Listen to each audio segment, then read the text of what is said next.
She said it almost like a warning, but her voice lingered on the word ruin as if she wanted to know how it might feel.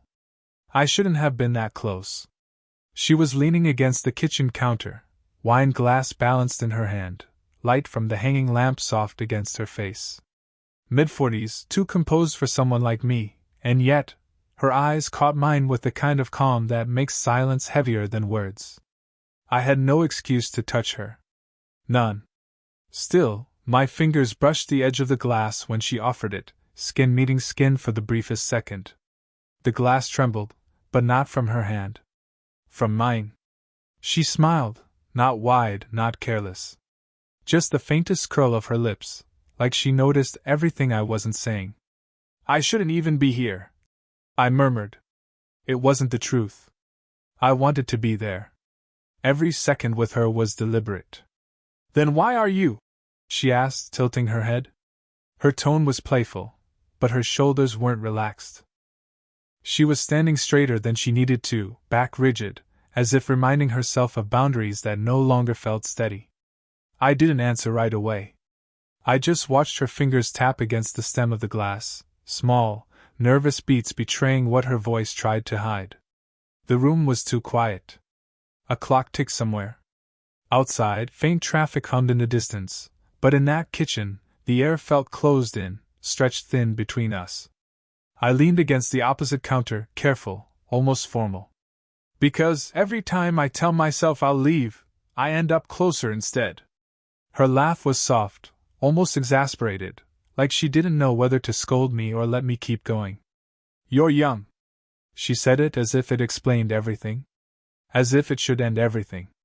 And you're not? I asked. Her eyes flicked to mine, sharp for a moment, then softer, more tired than she meant them to be. I've lived long enough to know better. But she didn't step back. Instead, she placed the glass down, slowly, like drawing out the moment before a fall. Her hand brushed mine again, deliberately this time, and the warmth stayed longer than it should have. I caught myself staring, at the way her hair slipped against her shoulder, at the faint crease near her lips when she pressed them together, at the line of her neck as she tilted her head away, refusing to let me read her too closely. You'll ruin me, she whispered, not looking at me now. The words weren't afraid. They were almost inviting. I took a breath I didn't need and answered before I thought better of it. I'll ruin you beautifully. That made her eyes return to me, steady, unblinking. Silence swelled. Heavy. Unbearable. My hand was still close to hers, the air warmer than it should have been. Her perfume, soft, floral, almost fading, pulled me in further, like a memory I hadn't earned. I wanted to reach for her, but I didn't. I couldn't. Not yet. The sound came first, the creak of a door at the end of the hall. Her shoulders stiffened. The spell broke, but her eyes didn't leave mine. Not until the footsteps began. The footsteps passed the kitchen without pause, fading down the hall. She let out a breath I don't think she realized she was holding, then picked up her glass again as though nothing had shifted. But it had. I stayed where I was, though every part of me wanted to cross the room. The air between us was taut, as if one careless move might snap it. You make this complicated, she said finally. Not accusing, more like she was admitting something she wished she could deny. You think I don't feel the same? My voice sounded steadier than I felt. Her lips parted, then closed again. She took a small sip of wine instead of answering. I caught the faint trace of red along her lower lip as she set the glass down again. There was a pause long enough for the silence to grow uncomfortable. Then she said quietly, I was married once. 20 years. It ended badly. Her fingers tapped the countertop, a restless rhythm. I told myself I'd never let anyone close again. I leaned forward slightly, not enough to touch her, just enough to let her see I was listening. And yet here I am. She gave a small, rueful smile, but her eyes betrayed the weight behind it. You're too young to carry someone else's wreckage. I almost laughed at that, though nothing about it was funny. Maybe I'm young enough not to be afraid of it. Her gaze flicked toward me, sharp again. Testing. Maybe hoping I'd falter. But I didn't. I couldn't. For a moment neither of us moved. Then she crossed the small space, reaching past me for a dish towel on the counter. Her shoulder brushed mine, deliberately or not, I couldn't tell, and the contact lingered longer than necessary. The warmth of her body so close made it impossible to breathe evenly. I caught a whiff of her perfume again, soft, subtle, not something you notice until you're inches away. My hand twitched at my side, wanting to reach for hers, but I kept it still, my restraint trembling just beneath the surface. She noticed. I could tell by the way her eyes darted to my hand, then back to my face. I can't, people would talk, she said softly, as though reminding herself. I don't care what they'd say. Her breath hitched, barely audible, but enough to send a shiver through me. For a heartbeat, I thought she'd step back. She didn't. Instead, her fingers grazed my wrist, just a brush, barely there, but it sent heat rushing through me like fire catching dry wood. She withdrew quickly, turning away to busy herself with the towel, but the silence left behind was charged, undeniable. And when she finally looked back at me, her eyes said everything her words refused to. The towel slipped from her hand and landed on the floor between us. She bent to pick it up just as I did, and for a second our hands touched fully, no excuses, no passing brush. Skin against skin, warm, startling. She froze. So did I. Either of us spoke. The silence was louder than anything else in that house. Her fingers twitched against mine, then pulled back too quickly, as if the contact burned. The sound broke us, the vibration of her phone on the counter. A sharp, insistent buzz. She straightened fast, snatching it up. The name flashing on the screen was turned just out of my sight, but her lips pressed into a thin line before she silenced it. Friend? I asked quietly. She didn't answer. Instead, she set the phone down again, face down this time. Her shoulders stayed tense. We shouldn't. Her words trailed off, but she didn't finish with action. She didn't step away. I swallowed, my chest tight. Then why don't you move? That made her look at me, sharply. Her eyes searched mine, as though she was desperate for me to give her a reason to stop, or to keep going. The clock ticked. My heart tried to drown it out. She took one step forward. I mirrored it. The space between us shrank until I could feel her breath, warm, uneven, brushing against my jaw. Her hand lifted, almost without her realizing. She touched my shirt near the collarbone, fingertips barely pressing. The gesture was small, but my pulse reacted like she'd set me on fire. Someone could walk in, she whispered. Then don't let go. Her laugh was shaky, almost bitter. You think this is that simple? I shook my head. No. I think it's impossible. Her hand stayed there, not moving, not pulling away. My own lifted without permission, hovering near her face, close enough to feel the warmth of her skin. But I didn't touch her. Not yet. The sound of footsteps creaked again from the hall. Both of us stiffened. She dropped her hand instantly, but her body didn't retreat. She was still so close, close enough that if either of us leaned forward the smallest fraction, it would all be over. The footsteps faded, a door clicked shut. Silence again. I exhaled, slow. She closed her eyes for a brief second, then opened them, gaze locked on mine. Do you have any idea what you're doing to me? She asked, almost angrily, almost like a plea. Probably the same thing you're doing to me. Neither of us moved. Neither of us dared. But we were already too far gone. Every nerve, every breath, every unspoken word had us bound tighter than any kiss could have sealed. When her hand finally brushed mine again, she didn't pull back this time. Her fingers lingered against mine longer this time, no disguise, no pretense. My hand closed around hers before I could stop myself. The room shrank, the silence louder than any storm outside. I can't keep doing this, she whispered. Then don't fight it, I said, my voice low, steadier than the pounding in my chest. She pulled her hand back, only to place it flat against my chest. I could feel the warmth of her palm through the thin fabric of my shirt, the weight of it more intimate than any kiss. Her eyes flicked up to mine, conflicted, angry at herself, but unable to step away. "You're too young. You don't understand what this would cost." Her words trembled, the edges sharp with fear. "I understand enough to know I can't stay away," I answered. Her breath hitched. I moved closer, slow enough for her to stop me. She didn't. The world narrowed to her, her scent, her eyes darting between mine, the faint tremor of her hand still pressed against me. I reached up, brushing a stray lock of hair from her face. My fingers grazed her cheek, the softness of her skin under my touch more dangerous than fire. She leaned into it for half a second, just enough to undo every barrier she'd built. "Don't," she murmured, but her voice lacked conviction. I bent slightly, my lips hovering by her ear. "Say you don't want me, and I'll stop." Her body tensed against me. She didn't say it. Instead, she let out a laugh so soft it was almost a sob. "You'll ruin me," she whispered again, like a prayer, like a confession. I pulled back just enough to see her face. Her eyes shone, wide and vulnerable, but her gaze didn't leave mine. "You don't look ruined to me," I said quietly. Something in her cracked then.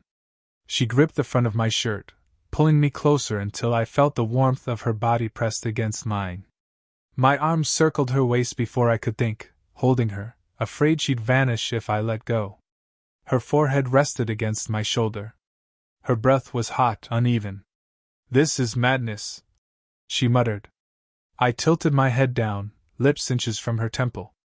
"Maybe," I whispered. "But it's ours." The tension was unbearable. My mouth hovered near hers, our breaths mixing, hearts colliding in silence.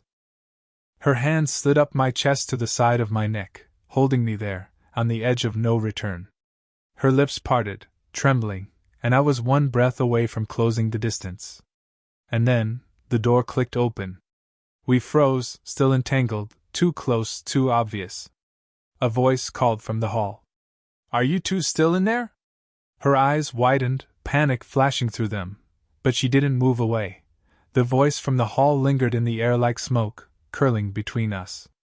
She stiffened in my arms, but she still hadn't stepped back. For a beat too long, we stayed pressed together, listening for footsteps.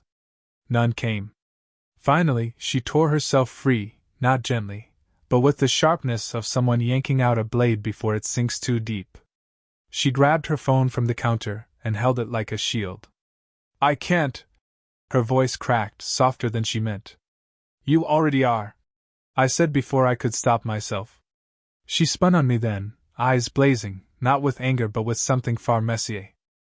"Do you think this is easy for me? Do you think I don't lie awake at night wondering what it would mean if anyone knew?" I should have stepped back. Instead, I moved closer, lowering my voice. "Then why haven't you told me to go?" Her hand trembled around the phone.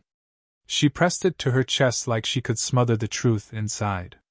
Because I already did once. And you came back."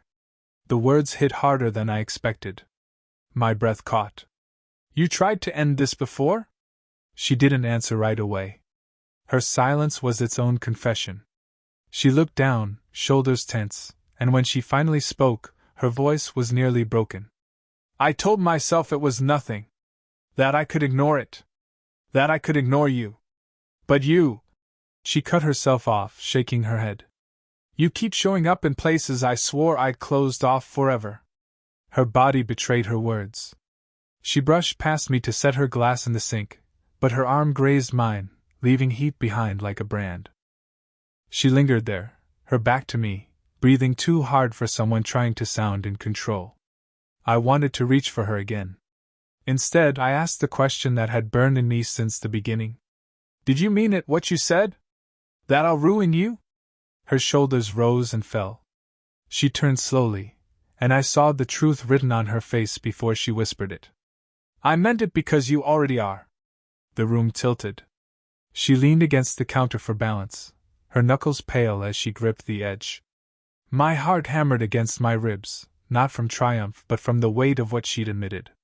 Still, I stepped closer until her hand had no choice but to slip from the counter to the line of my chest.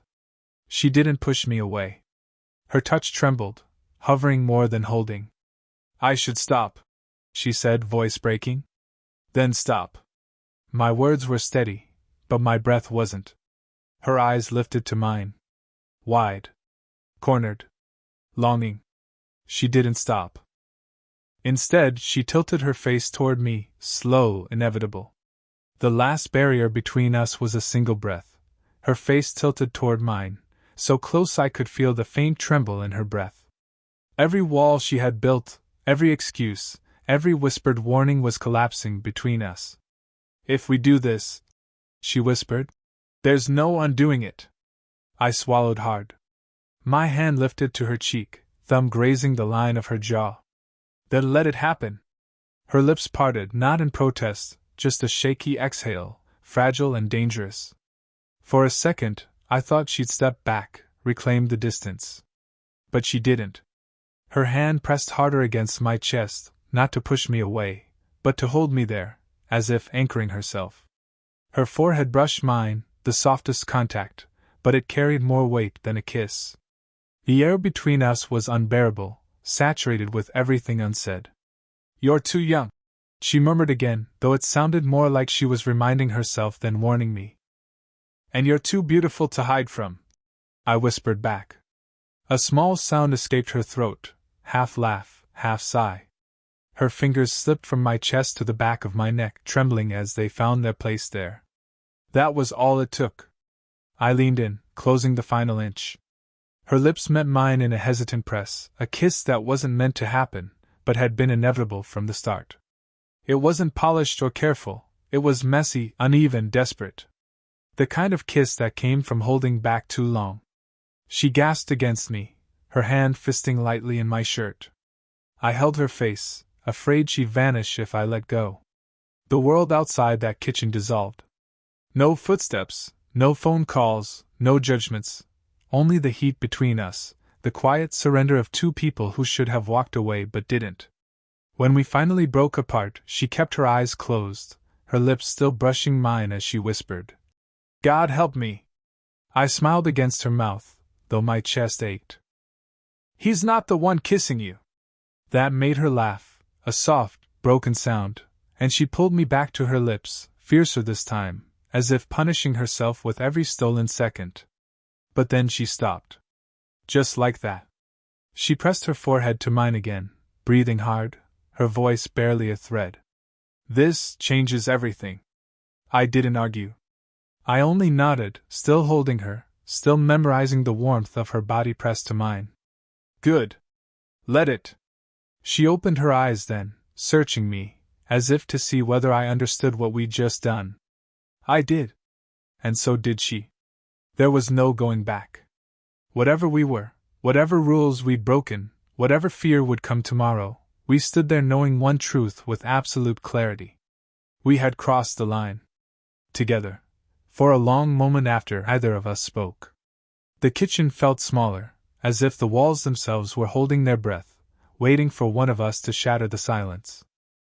She finally stepped back a fraction, just enough to put space between our lips, though her hand stayed curled at the back of my neck. Her eyes searched mine, wide and unsure, but not running, not this time. This can't be simple, she murmured. I shook my head. I don't want simple. Her lips twitched into the ghost of a smile, fragile but real. She let her hand slide down my arm, her fingers brushing over mine until they caught, lacing together almost cautiously. I squeezed, not hard, just enough to let her know I wasn't letting go. You'll regret this, she whispered, though her thumb kept stroking the side of my hand. Maybe, I admitted. But not tonight. The words seemed to undo her more than the kiss had. She let out a long, shaky breath and leaned against me, her forehead pressing softly into my chest. I wrapped my arms around her, feeling the steady rhythm of her heartbeat against me, fast but slowing as she let herself rest there. We stood like that, two people who had no business holding on to each other, holding on anyway. I've spent years keeping my guard up, she said quietly. Too long pretending I don't need anyone. But you, she trailed off, shaking her head against me. I tilted my chin, kissing the crown of her head, the gesture instinctive, grounding. Me? You don't look at me like the world does. You look at me like. Her voice broke. She didn't finish, but she didn't have to. I pulled back just enough to see her face, brushing a strand of hair away with the back of my hand. Like you're everything I've been waiting for, I said softly. Her eyes shimmered, and for the first time all evening, she didn't argue. She just let me say it. The clock ticked on unnoticed. The wine sat unfinished on the counter. The world outside still existed, but in that small kitchen, none of it mattered. She leaned into me again, and this time I didn't hesitate. My lips pressed to her forehead, lingering, steady, more intimate than passion could ever be. Her arms slipped around my waist, holding me close in return. I don't know what happens tomorrow, she said into my shirt. Neither do I admitted. But tonight I know where I belong. Her fingers tightened around mine, sealing the promise without words. For the first time, she let the silence settle between us without fear. And in that silence, everything felt answered. Did you enjoy the story? What kind of stories would you like to hear next?